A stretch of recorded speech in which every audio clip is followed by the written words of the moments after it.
Yesterday, the season came to an end for the Jets, 8-8, and the Giants, not so much. But you could argue the season is already over here for the Knicks and Nets. Let's not even bring ourselves down here talking about them. But some teams actually had things to celebrate in the year that was, for the high points and some of the lows in the sports world. Let's see what Karen Travers has to say.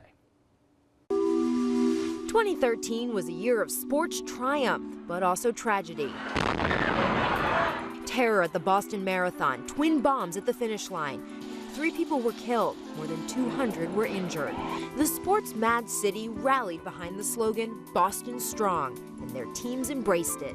The Bruins made an improbable playoff comeback before losing the Stanley Cup to the Chicago Blackhawks.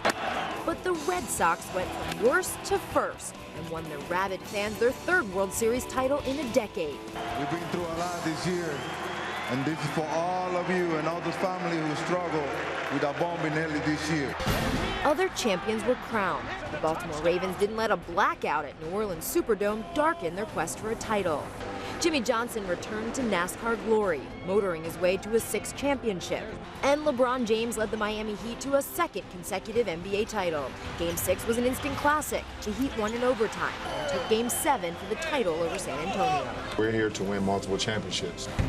Alabama rolled over Notre Dame to claim back-to-back BCS championships. After a horrific injury to Kevin Ware, Louisville won the NCAA men's basketball title. But it was Florida Gulf Coast that electrified basketball fans. The high-flying Cinderellas of Dunk City became the first 15 seed to reach the Sweet 16. It was also a year of personal achievements and amazing comebacks. Phil Mickelson made 4 birdies over the final 6 holes at the British Open to shoot a blistering 5 under 66 to win his first title there. Diana Nyad tried and failed 4 times to swim from Cuba to Florida without a protective cage. In September, she finally went the distance. Team USA pulled off a stunning comeback, winning 8 consecutive races to capture the America's Cup. As always, there was an ugly side to sports. After a decade of denial, Lance Armstrong finally came clean on his steroid use. Former baseball MVP Ryan Braun did as well and served a 65-game suspension. Yankee slugger Alex Rodriguez was hit with a 211-game suspension, but he appealed it and continued to play. My position doesn't change. I didn't do it. New England Patriots tight end Aaron Hernandez went from gridiron glory to prison. The 24-year-old is behind bars, waiting to stand trial for murder. South African sprinter Oscar Pistorius, the Blade Runner, will stand trial in March for the murder of his girlfriend.